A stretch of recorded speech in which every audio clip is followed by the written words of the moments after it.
Busco un lugar para vivir y descansar, donde no hace falta ni llamar. Quiero comenzar el mensaje de hoy con esta pregunta: ¿eres hijo de Dios? Para ser hijo de Dios, para recibir la adopción de Dios y Padre Celestial, es necesario aceptar el sacrificio de Cristo como el único medio de salvación y recibirlo como nuestro Señor y Salvador personal. En Juan capítulo 1, a partir del versículo 11, leemos: a lo suyo vino y los suyos no le recibieron, mas a todos los que le recibieron, a los que creen en su nombre, les dio potestad de ser hechos hijos de Dios, los cuales no son engendrados de sangre, ni de voluntad de carne, ni de voluntad de varón, sino de Dios. Hay una tremenda equivocación al pensar que no es necesario este requisito y que todos por naturaleza somos hijos de Dios. La palabra de Dios enseña que Dios, en la persona de Jesucristo, vino al mismo mundo que Él había creado, pero el mundo no le reconoció. Vino a los de su propio pueblo y hasta ellos lo rechazaron. Pero a todos los que creyeron en Él y lo recibieron, y los que hoy crean y le reciban, les dio y hoy les da el derecho legal de ser hijos de Dios. Esto habla de un nacimiento en espíritu. En los que no creen, en los que son incrédulos, el espíritu está muerto, y se nace de nuevo, no mediante un nacimiento físico como resultado de la pasión o de la iniciativa humana, sino por medio de un nacimiento que proviene de Dios, un nacimiento en espíritu. En Efesios capítulo 2, versículo 1, Pablo asegura lo siguiente: y Él os dio vida a vosotros cuando estabais muertos en vuestros delitos y pecados. Nosotros ahora estamos vivos físicamente, nuestro cuerpo físico tiene vida, pero ¿qué clase de vida entonces nos dio Jesús? ¿Qué quiere decir que Jesucristo nos dio vida? Lo que Pablo está diciendo es que al tener muerto nuestro espíritu por el pecado, funcionábamos como seres incompletos, pero cuando le confesamos, cuando creemos en Él y lo recibimos como Señor y Salvador, Él da vida a nuestro espíritu. Antes de creer en Jesucristo, funcionábamos con dos partes de nuestro ser, la carne y el alma, pero al creer en Jesucristo y reconocerlo como Señor y Salvador, empezamos a funcionar como un ser completo. Funcionamos de manera total, espíritu, alma y cuerpo. En todo ser humano debe haber un punto de inflexión donde podamos cambiar totalmente nuestra manera de vivir. Ese cambio se produce en el momento de aceptar por fe a Jesucristo y reconocer que sólo Él puede resucitar nuestro espíritu, y en ese momento recibimos la adopción de nuestro Padre Celestial y pasamos a formar parte de su familia. Sin este paso, sin este cambio, seguimos siendo creación de Dios, a la cual Dios ama, pero no tenemos el derecho legal de ser hijos de Dios, no tenemos el derecho para poder acercarnos a Él como un hijo se dirige a su Padre terrenal, que sabe que le ama. En Romanos capítulo 8, versículo 15, Pablo dice: pues no habéis recibido el espíritu de esclavitud para estar otra vez en temor, sino que habéis recibido el espíritu de adopción, por el cual clamamos Abba Padre.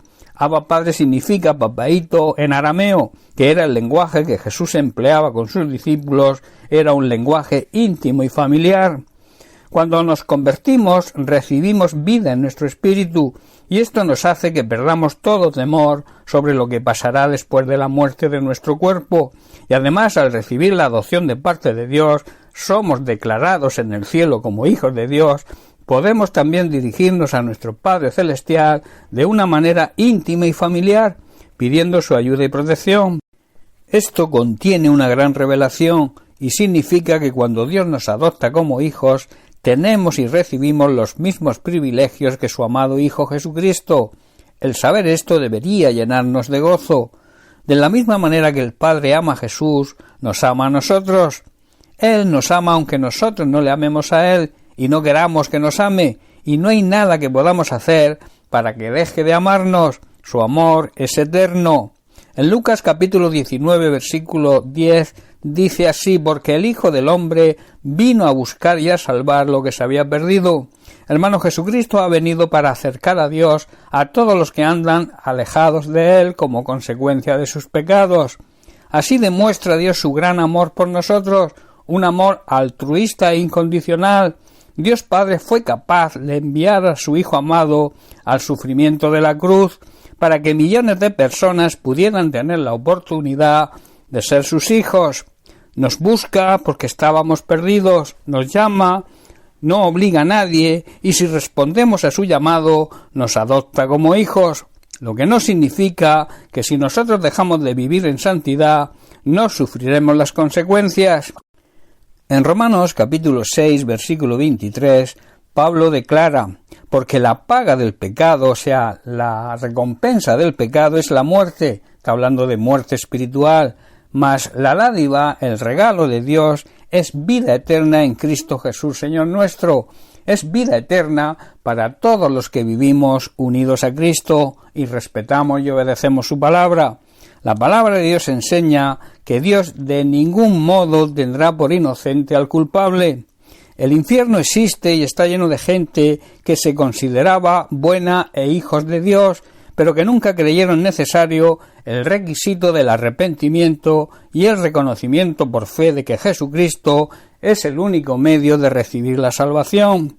El cielo también existe y está lleno de personas que se reconocen pecadores, pero que han aceptado a Jesucristo como esa salvación para entrar en este lugar, al arrepentirse y confesar y demostrar su fe en Jesucristo. Pero Dios nos ha concedido poder decidir dónde pasar la eternidad. Esa es nuestra decisión. Dios, como buen Padre, desea que sus hijos disfrutemos de todo lo que les pertenece y nos hace una gran promesa con la que quiero terminar. Se encuentra en Romanos capítulo 8 versículo 17. Dice así: como somos sus hijos, también somos sus herederos. De hecho, somos herederos junto con Cristo de la gloria de Dios. ¡Qué tremenda promesa! Disfruta, por tanto, del amor de Dios, disfruta de sus promesas, disfruta de las bendiciones que tenemos de Él y con la herencia que Él tiene para sus hijos. Y la mayor bendición que reciben los que son sus hijos no es nada más ni nada menos que la vida eterna. No te creas la mentira de que todos somos hijos de Dios. Acepta la oferta de Cristo, recíbelo como Señor y Salvador, así serás adoptado por Dios, pasarás de ser creación de Dios a hijo de Dios y por tanto a disfrutar de su herencia. Bien, pues hasta aquí el mensaje de hoy. Que Dios te bendiga. Un abrazo.